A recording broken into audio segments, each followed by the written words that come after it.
বন্দ্যোপাধ্যায় আজ থেকেই অ্যাকাউন্টে ঢুকবে। মুহূর্তের সবথেকে বড় আপডেট, যুবসাথী প্রকল্পের টাকা 1 এপ্রিল থেকে নয়, আজকে থেকে টাকা ঢোকা শুরু হয়ে যাচ্ছে। বড় ঘোষণা মুখ্যমন্ত্রী মমতা বন্দ্যোপাধ্যায়ের। আপনাকে দেখিয়ে দিচ্ছি, মুখ্যমন্ত্রী ধর্ণা মঞ্চ থেকে ঘোষণা করে দিয়েছেন আজকে থেকেই প্রত্যেকের ব্যাংকে টাকা ঢোকা শুরু হবে। যুবসাথীর যে পোর্টাল সেটা চেঞ্জও হয়ে গেছে। এখানে আপনি দেখতে পাচ্ছেন বন্ধুরা, আপনি এখানে এসে স্ট্যাটাস চেক করতে পারেন, যদিও এখনও পর্যন্ত স্ট্যাটাস চেক করা যাচ্ছে না, তবে এখানে অপশন দিয়েছে, আপনি এখান থেকে কিন্তু চেক করতে পারবেন।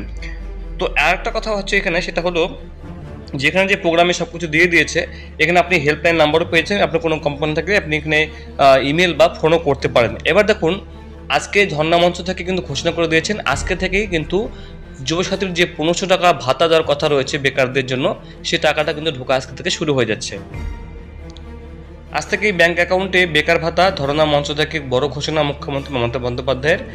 রাজ্য বাজেটে বেকারদের জন্য যুবসাথী প্রকল্পের কথা ঘোষণা করা হয়েছিল, তার ফলে প্রতি মাসে 1,500 টাকা করে আবেদনকারীদের ব্যাংক অ্যাকাউন্টে টাকাটা ঢুকে যাবে। এবার দেখুন, এটা বলা হয়েছে এখানে। এবং ধর্মতলার যে মেট্রো চ্যানেল ধর্ণা থেকে, সেখানে বড় ঘোষণা করেছেন মুখ্যমন্ত্রী মমতা বন্দ্যোপাধ্যায়। একদম বড় ঘোষণা, তাৎপর্যপূর্ণভাবে তিনি আগেই এটা দিয়ে দিচ্ছেন।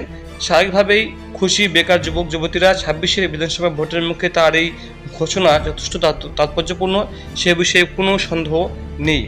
কি বলেছে বন্ধুরা, এখানে দেখুন, এই যে শর্ত বেঁধে দিয়েছিল যে 21 থেকে 40 বছরের মধ্যে যারা অনলাইনে এবং অফলাইনে বিডিও অফিসে যারা ফর্ম ফিল আপ করেছিলেন বা মিউনিসিপ্যালিটিতে যারা ফর্ম ফিল আপ করেছিলেন, তাদের কিন্তু প্রত্যেককে কিন্তু এই টাকাটা কিন্তু জানানো হয়েছে যে এপ্রিল থেকেই মিলবে এই টাকাটা, যেটা বলা হয়েছিল বাজেটে এপ্রিল থেকে টাকা দেওয়া হবে। তবে এসআইআর এর প্রতিবাদে ধর্মতলার মেট্রো চ্যানেলে ধর্নার দ্বিতীয় দিনে মমতা জানিয়েছেন এপ্রিল মাসে নয়, 7 তারিখ অর্থাৎ আজকে শনিবার 7ই মার্চ, মানে মার্চ মাসের 7 তারিখে, আজকে থেকে, আজ শনিবার হচ্ছে, তো আজকে থেকেই আবেদনকারীদের ব্যাংক অ্যাকাউন্টে টাকা ঢোকা শুরু হবে। প্রাথমিকভাবে আগামী 5 বছর টাকাটা দেওয়া হবে এবং তারপর যদি কেউ বেকার থাকেন সেক্ষেত্রে রিভিউ করে সিদ্ধান্ত নেওয়া হবে টাকাটা কারো কন্টিনিউ দেওয়া হবে কি না। এবার দেখুন, এখানে এই জায়গাটায় লক্ষ্য করবেন, এই যে 7ই এপ্রিল টাকার কথা বলা হয়েছে এখানে 7ই মার্চ, এখানে কিন্তু অফলাইনে যারা আবেদন করেছেন, অনলাইন যারা আবেদন করেছেন, প্রত্যেকে ব্যাংকে টাকা ঢুকবে।